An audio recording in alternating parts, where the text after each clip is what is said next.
Mga master, okay lang bang? Huwag niyong skip ang mga ad sa aking mga video kung okay lang mga master. Salamat sa solid na suporta po. Yon, what's up mga masters? Nandito na naman tayo sa panibagong araw, panibagong kabanata na naman ang pagsasama-samahan natin ngayon guys.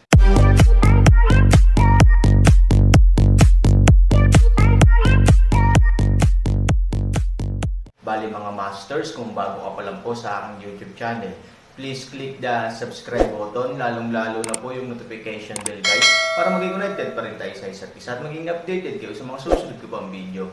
Bali mga masters, bago natin umpisahan ng kwento ay mag-shoutout po muna tayo para sa mga solid nating tagapakinig. Shoutout kay Fernando Jimeno at shoutout kay Robert Tolentino. Yun na nga mga masters, no? Bali hindi na ito patagalin. In 3, 2, 1, let's go! Fuck you. Matapos mahuli ng malay niya ang ginawa ng lalaki sa mga oras na ito, hindi na napigilan ni Han Sanchen na medyo stable ang dating. Ang lalaking ito ay talagang nag-conjured ng ivory sa labas ng hangin. Pagkatapos ang taong ito ay sumugod patungo sa ivory. Bagamat alam din ni Han Sanchen na hindi ito totoo at isa lamang ilusyon, si Ivory ang tunay na pag-ibig ni Han Sanchen, at hindi niya kayang tiisin ang anumang buhangin sa kanyang mga mata. Sa makatuwid, kahit na ito ay isang ilusyon lamang, kahit si Han Sanchen ay alam na ang mga ito ay peke, ngunit hindi nito mapipigilan ang walang pangalan na galit ni Han Sanchen. Damn you, ipaglalaban kita. Sa isang dagandong, ang kamalayan ni Han Sanchen ay direktang sumugod patungo sa demonyong dragon. Damn it, hindi ka ba pumayag na huwag kang magalit o gumawa ng anumang aksyon laban sa akin? Fuck, tulong, ito ay pagpatay. Kasabay ng mga hiyawan ng demonyong dragon, ang dalawang kamalayan ay naglaban din. Ang katawan ni Han Sanchen ay sumasailalim din sa mga pagbabago sa oras na ito. Ang dugo ng demonyong dragon ay nagsimulang kumulo ng mahina, at ang mga bakas ng itim na enerhiya ay nagsimulang magtipon sa paligid ng Han Sanchen. Ang berdeng ilaw ay nagsimulang maging bahagyang hindi maayos, para dito, hindi dapat inaasahan na ang demonyong enerhiya ni Han Sanchen ay biglang lilito sa oras na ito, at hindi nito matukoy ang pagkakaiba ng kaibigan at kalaban sa ilang sandali. Lahat magkalat, huwag dito. Sigaw ni Han Sanchen. Sa susunod na segundo, boom! Ang malakas na enerhiya ng demonyo ay direktang sumabog mula sa Han Sanchen. Ang grupo ng magkakapatid na nagbabantay sa Han Sanchen ay hindi makapag-react sa mga oras na ito, bagaman pinaalalahanan siya ni Han Sanchen, ang biglaang lakas ng demonyo ay nagpatambo pa rin sa isang grupo ng mga tao sa lupa. Kasama sa paglipad nila ang iba't ibang kasangkapan sa bahay. Kahit na ang demonyong enerhiya ay hindi umaatake sa mga tao, ang enerhiya nito ay sapat na malakas. Damn, something is wrong. Pinatakbo kami ng alliance leader ng mabilis, what should we do? Damn it, isn't the alliance leader useless? Bakit ang pagpapakalat lang ng Daochi ay sobrang lakas na ng biglaan? Whatever, since the alliance leader said that the situation is not right and we should withdraw, huwag tayong magpakatanga at umatras sa lalong madaling panahon. Pagkaraang magdesisyon, tumayo ang isang grupo ng mga tao at tumakbo palabas. Wala pang isang saglit, isang grupo ng mga tao ang hindi bababa sa ilang daang metro ang layo mula sa bahay na kawayan. Tumingin muli sa bahay na kawayan sa oras na ito, napagtanto ko na sa ilalim ng epekto ng enerhiya ng demonyo ngayon, karaniwang isang sira-sirang katawan lamang ang naiwan sa buong bahay na kawayan na nakahiga pa rin doon. Matagal nang nabasag ang bubong, at matagal nang nawala ang mga bintana at pinto, ang apat na dingding na lang ang natitira, halos hindi nakahawak sa kalahati ng kanilang mga katawan, sinasabi sa kanila na sila ay dating bahagi ng bahay. Sa oras na ito, nakaupo pa rin doon si Han Sanchen, dahan-daang nababalot ng berdeng ilaw, at ngayon ay may bilog na itim na demonyong enerhiya na nakapalibot sa kanya. Buzz! Hingal na hingal, biglang nagmulat ng mata si Han Sanchen, namumula ang dugo. Ngunit kung ikukumpara sa nakaraan na ang kanyang mga mata na pulang dugo ay mababaliw at siya ay mawawalan ng malay, sa pagkakataong ito si Han Sanchen ay nakakagulat na tahimik, nakaupo lang siya doon nang hindi gumagalaw. Sa kalagitnaan ng hangin, isang mahinang tawa ang lumabas. Ang batang ito ay may ilang mga trick sa kanyang manggas. Oo, una kong sinabi na iisipin ko kung tutulungan ko siya sa isang kritikal na sandali, ngunit ngayon ay Tila ikaw at ako ay labis na nag-aalala. Actually, you and I shouldn't too much interfere in Han Sang-kian's affairs, the so-called life and death, wealth and honor are in heaven, everything should be based on his personal body, and everything should be determined by his personal destiny. Yes, if you have a problem, just solve it. Siyempre naiintindihan ko ang sinasabi mo, ngunit ang paghihirap ni Han Sanchen ay talagang mahirap na maging matapat, kahit ibigay sa iyo at sa akin, baka hindi ko na maisip ang solusyon sa maikling panahon. I admit this, but isn't it precisely because he has been through all the hardships on his own, so kapag may na-encounter siyang problema, natural na sa kanya to handle it so perfectly. This time, Han Sanchen may have a bigger change. What do you look at the two? What do you think? Panipi, sa Bamboo House ulit, manligaw. Biglang uminit ang lalamunan ni Han Sanchen, at halatang may lalabas na dugo mula sa kanyang lalamunan. Pakiramdam niya ay kumukulo ang kanyang katawan, at ang dugo sa kanyang buong katawan ay tila inilagay sa isang kaldero at pinakulo ang ganap. Nakakalungkot, mabangis ang mukha ni Han Sanchen, at bigla niyang naramdaman na malapit nang masunog ang kanyang katawan at ganap na sisabog. Ang matinding sakit na naging dahilan ng biglang pagtayo ni Han Sanchen. Boom! Kaagad pagkatapos, ang isang mas malakas na enerhiya ng demonyo ay direktang lumabas mula sa katawan ni Han Sanchen. Ang hininga mula sa sinaunang troll ay agad na naging kalahating dilim sa kalangitan ng buong bawang mundo. Bigla na lang naramdaman ng lahat na parang sasalubungin sila ng gabi. Ha. Gusto din akong bitag ng katawan ko, panaginip lang. Ang mga mata ni Han Sanchen ay pula, at ang kanyang umaatungal na mga salita ay labis na nangingibabaw, ngunit lahat ng pamilyar o hindi pamilyar kay Han Sanchen ay masasabi na hindi ito boses ni Han Sanchen. Habang pumutok ang dugo ng demonyong dragon, muling nagising si Han Sanchen sa kanyang katawan. Gayunpaman, hindi si Han Sanchen ang nagising, kundi ang halimaw na lava ang kanyang pinipigilan. Si Han Sanchen ay nasugatan at walang kaltibasyon, habang ang dugo ng demonyong dragon ay nagngangalit. Ang huling pagsupil sa halimaw ng lava sa kanyang katawan ay ganap na naglaho, na nagpapahintulot sa halimaw ng lava na muling mabuhay. Diretso niyang sinalakay ang katawan ni Han Sanchen at naging mayabang saglit. Ako lang ang nasa mundo, kaya hayaan mo akong sirain ito. Kasabay ng kanyang dagandong, pinalakpakan niya ang kanyang mga kamay at boom. Na may Han Sanchen bilang sentro, ang lupa sa magkabilang panig ay direktang itinaas. Parang 2 piraso ng damuhan ang itinaas, ngunit ang bawat piraso ng damuhan ay hindi bababa sa kalahating metro ang lalim. Isang grupo ng mga tao na nagtatago lang sa bahay na gawa sa kahoy ang lahat ay natulala. Anong klaseng kapangyarihan ito? I'm going to destroy the world and destroy the world, Alliance Leader, ganun ba kabangas ang Alliance Leader? Something's wrong, the leader was still being treated by US just now, kahit nagtagumpay siya. Nasa stage pa lang siya ng recovery, judging from the current stage, it is absolutely impossible for him to be like this. Halatang mali ang mga mata ng Alliance Leader, he is so bloodthirst and crazy, para siyang sinapian ng demonyo. Anong dapat nating gawin ngayon?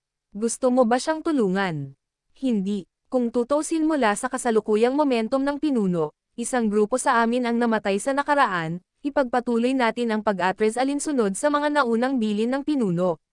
Gusto mo pang umatras? Kalokohan, sa ganoong distansya, kung may pag-atake mula doon, lahat tayo ay matatapos.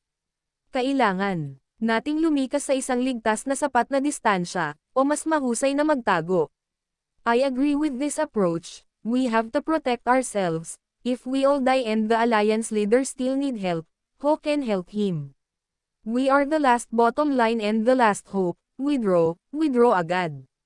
Isang grupo ng mga tao ang natapos sa kanilang talakayan, at sa sumunod na segundo, sinamantala nila ang pagsabog upang tahimik na itago ang kanilang kinaroroonan, at nagpatuloy sa pagpatay patungo sa malayong kagubatan.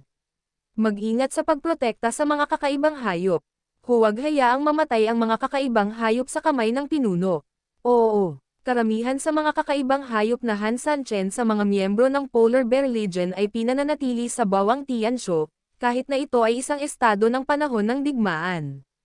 Napakasimple din ng dahilan, ang mga kakaibang hayop ay masyadong malaki at kailangang pakainin, imposible para sa isang yet-iyan na lungsod na suportahan ang dieta at pang-araw-araw na buhay ng isang hukbo ng 10,000 kakaibang hayop, sa makatuwid, maliban sa ilang kinakailangang kakaibang hayop na kailangang panatilihin sa labas sa lahat ng oras bilang karagdagan sa pagiging on-call, karamihan sa mga kakaibang hayop ay naninirahan sa mundo ng aklat ng langit. Ang grupo ng mga tao ay mabilis na tumakbo ng malalim sa kakahuyan, pinalayas ang mga kakaibang hayop ng maaga. Parang may mali sa sitwasyon ni Han Sanchen, ang troll sa kanyang katawan ngayon ay wala nang makakapigil dito, at siya na ang naging master.